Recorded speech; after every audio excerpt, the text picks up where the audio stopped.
చందమామ కథ. ఆడదాని సలహా. పర్షియాను ఒకప్పుడు పరిపాలించిన ఖుష్రోకు చేపలంటే చాలా ఇష్టం. ఒకనాటి ఉదయం ఆయన తన భార్య అయిన షిరీన్తో మిద్దె మీద కూర్చుని ఉండగా బెస్తవాడొకడు ఆయనకు ఒక చేపను తెచ్చి కానుకగా ఇచ్చాడు. అది చాలా అపురూపమైనది, చాలా పెద్దది కూడా. రాజు దానిని చూసి ఎంతో సంతోషించి బెస్తవాడికి బహుమానంగా 4000 కాసులు ఇవ్వవలసిందిగా ఉత్తర్వు చేశాడు. తన భర్త సంతోషం కలిగినప్పుడు ఈ విధంగా ఒళ్ళు తెలియని బహుమానాలు ఇవ్వటం షిరీన్ చాలాసార్లు చూసింది. ఆమెకిది ఎంతమాత్రం ఇష్టం లేదు. బెస్తవాడు అవతలికి వెళ్ళగానే షిరీన్ తన భర్తను కోప్పడింది.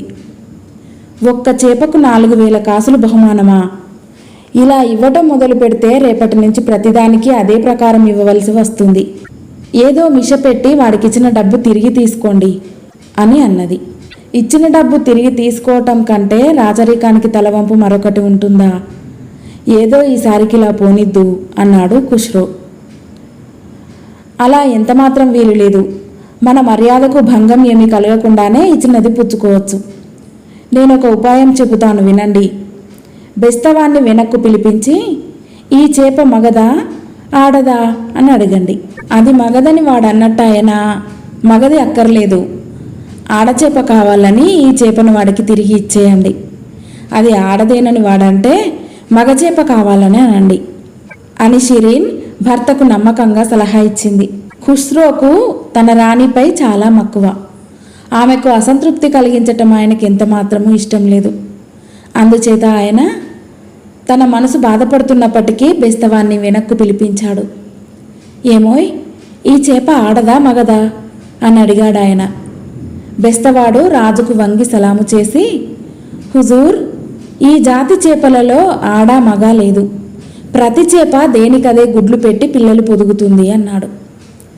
ఖుష్రో ఈ మాటలకు విరగబడి నవ్వుతూ బెస్తవాడికి 4000 కాసులకు బదులు 8000 కాసులు ఇమ్మని ఉత్తర్వు చేశాడు. అంత డబ్బు ఎంచి బెస్తవాడి బుట్టలో వేశారు. వాడు పరమానందంతో బుట్ట తీసుకొని బయలుదేరాడు. వాడు రాజభవనం ముందు ఆవరణలో నుంచి పోతుండగా ఒక్క కాసు బుట్టలో నుండి పడి గచ్చు మీద దొర్లి ఎటో పోయింది. వెంటనే బెస్తవాడు బుట్టను కింద పెట్టి చుట్టుపక్కల అంతా వెతికి పడిపోయిన కాసు ఏరుకుని సంతోషంతో బుట్టలు వేసుకున్నాడు. ఇదంతా మిద్దె మీద నుంచి ఖుష్రో అతని భార్య చూస్తూనే ఉన్నారు. చూశారా ఎంత నీచుడో! ఒక్క కాసు పడిపోతే ఎవరికన్నా పేదవాడికి దొరుకుతుంది లెమ్మన్న ఔదార్యం కూడా లేకుండా వాడు దానికోసం వేటాడి తీసుకున్నాడు అన్నది షిరీన్. తన రాణిని తృప్తిపరిచేటందుకై ఖుష్రో బెస్తవాన్ని మళ్ళీ వెనక్కు పిలిపించి వాడితో ఇలా అన్నాడు.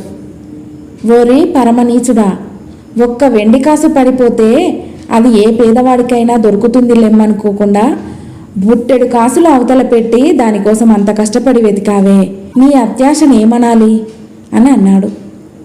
బెస్తవాడు నేలదాకా వంగి సలాము చేసి, అల్లా ఏలిన వారిని కటాక్షించాలి.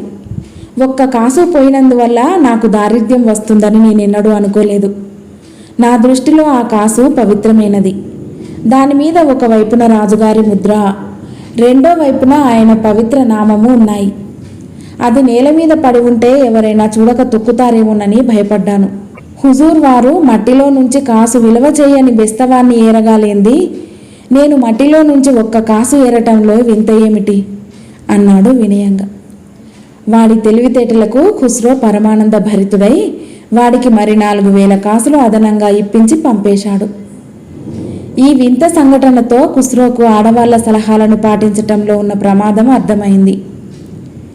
అందుకని ఆ రోజే ఆయన నగరం అంతటా ఈ విధంగా చాటింపు వేయించాడు.